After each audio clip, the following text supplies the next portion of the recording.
Hello everyone's. I'm Lady T506. Welcome to my channel. I'm here for Real Housewives of Potomac Season 3, Episode 4. So, Candace, she's still mad that Chris was out here jumping off balconies when we at a party, meeting new people. Now, I can understand her being mad if he was the only one doing it. But he was, a tad bit tipsy, and him and some other dude jumped off the balcony. I would prefer him not doing that because that just looked all kind of dangerous. And while he was doing it, like, in my mind, I just saw him hitting the concrete. But that's, the paranoia in me. I get very freaked out and nervous like thing. I went to the top. This is not nothing to do with that. But I get very paranoid about certain situations. I went to like one of the tallest buildings in Texas, and when I tell you going up that escalator, it just gave me all kind of freak outishness. I know that's not a word, but y'all put with me. And it looks out over like almost all of Houston, and I couldn't go close to the edge because when I get too high up and I look out windows, I get a little lightheadedness. And I was just so paranoid for this baby that was over there just like touching the glass, and it was just freaking me out. So like certain things like that, I could just see like danger. But back to this, but she's still mad at him. But she got her mama at her house, which basically is her and her mama's house. They both co-owned it, even though she and Chris lived there. But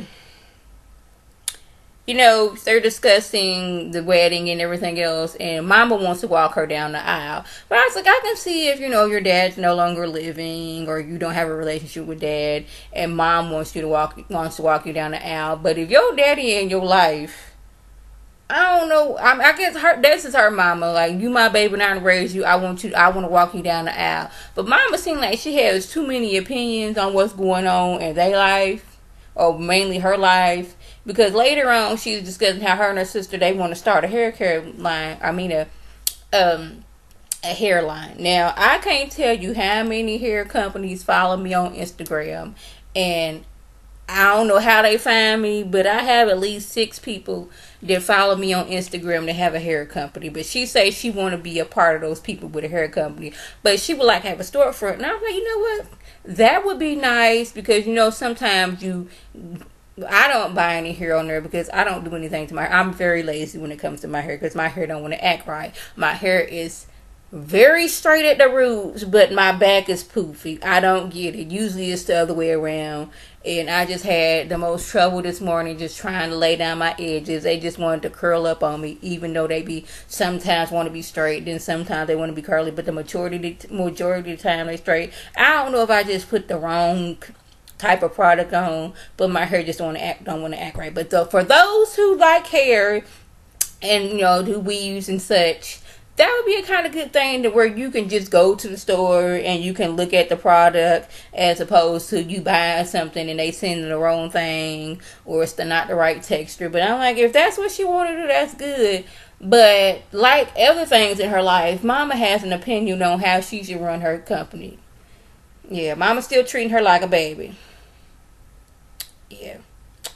So Monique, she's still complaining about rich people's issues. She don't have a nanny. She's still trying to get things together.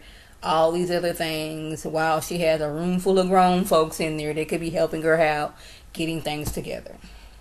That's all I have to say about Monique.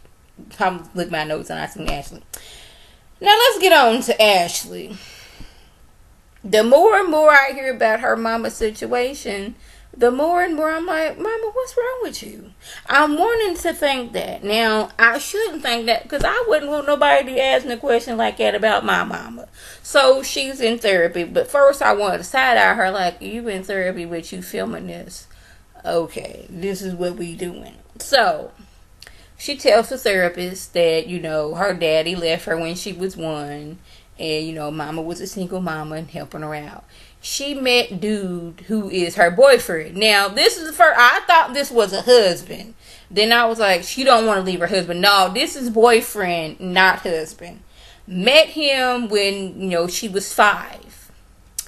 And went and lived with him and left her with grandma and grandpa, I believe. I don't know if it was just grandma, it was grandma and grandpa. Either way, with a grandparent for a year while she was off with this man.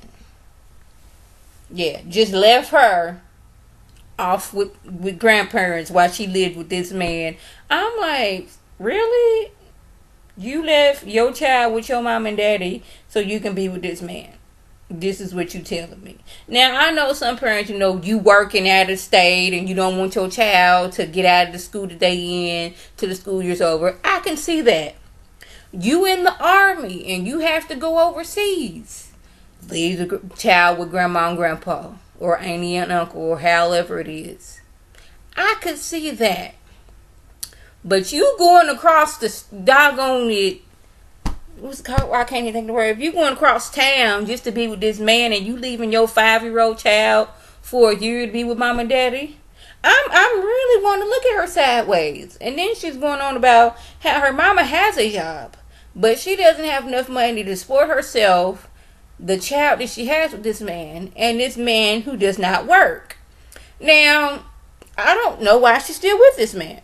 I really don't. You are living, basically, your daughter and her husband is taking care of you, your child, and your man.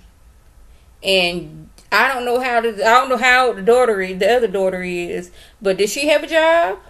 Like, y'all not paying any rent and y'all or mortgage, and you're not paying a car note. So that just leaves like utilities, gas, food, clothing, gas money. How are you not surviving? I'm really looking at mama sideways right about now. So let's just go ahead and get mama on out this situation. I was gonna wait for that to be at the end, but I'm gonna go ahead and talk about this. So Ashley, she's struggling because Michael done already told her, you need to cut your mama off. Now, I told y'all when he first said that, and when she first was telling us Michael wants to cut mama off, I was really mad at him until I found out that mama is having a man who is no good and not working in the house as well and don't want to get rid of him. So she sits down to mama and talks to mama, and she says how this man who you've been with for the past, 15 some odd years, maybe more than that, this man that you done been with, who does not have a job, who ostracizes you from your family, who is draining you every single day, why are you still with him? She's talking about some, but what about the good things? Like, what good things? He's not working to support you. He's living off of your daughter. And when she was in the house, he was cussing her out like a sailor. Let Ashley tell it. But you talking about it's hard. I can't just say one day I'm going to go back to school. Like, girl, you are struggling out here. And you're going to end up on the streets because you don't want to get rid of this man who don't want to help you out. Is this what you're telling me? And then on top of that, you got with this man, well, he was living in a tent. Had nothing to offer you. But you still having somebody else take care. I don't understand how a grown man can be living off of another person. Basically, you were another child at this point.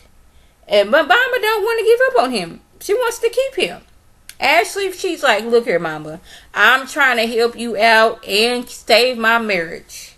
But I'm going to give you a budget to help you out so you can figure out your bills. But mama still don't want to get rid of this man. And I just do not know why. And Ashley going to end up losing her man. And you going to have your man. And then what y'all going to do? Who going to be paying the bills then? I know it's hard. Love is blind and it'll take over your mind. But dang. So, Giselle wants to write a book. She has a ghostwriter and it's loosely based on her life. But not really. It's just that some woman who was a first lady of a church and her husband was cheating with several members. Okay, this is basically your life. Why is it loosely based on your life? And when she was reading excerpts from this book, I don't think it's so much that Giselle can't read. I think she's like me. When reading in public, I don't like reading in public. I can get on this video all day, every day, because I can't see y'all. But reading in front of people, I don't like public reading, and I tend to go fast to get it over with, and I be stumbling over my words. I'm hoping this is what happened. It was happening with Giselle, because Monique over here was like, maybe she don't need a ghostwriter. Maybe she maybe she need a ghostwriter as well. How about that? So we get to have Ashley and Robin talk. And Ashley it seems like she wants more for Robin because Robin is in an unhappy relationship like her mom. But it's hard to tell with Ashley because every week we come up with something new to the story, another piece to the puzzle, if you will. First it was, Michael wants me to stop helping my mom out. Then we find out they will help her mom out if she get rid of this no good man. Then we find out she got with this no good man. He was living in a tent when she met him. Left Ashley with grandma and grandpa for a whole year. While she lived with this man. And this man used to cuss her out. So we get more and more layers to this puzzle, if you will. So that was the gist that went on. If I left anything out, by all means, leave a comment or video response. And like I always, I want to thank my subscribers and the people watching my video. I want you to like this video, comment, and subscribe. And share this video with your friends on Facebook, Twitter, Instagram, and here on YouTube. This is Lady T signing off.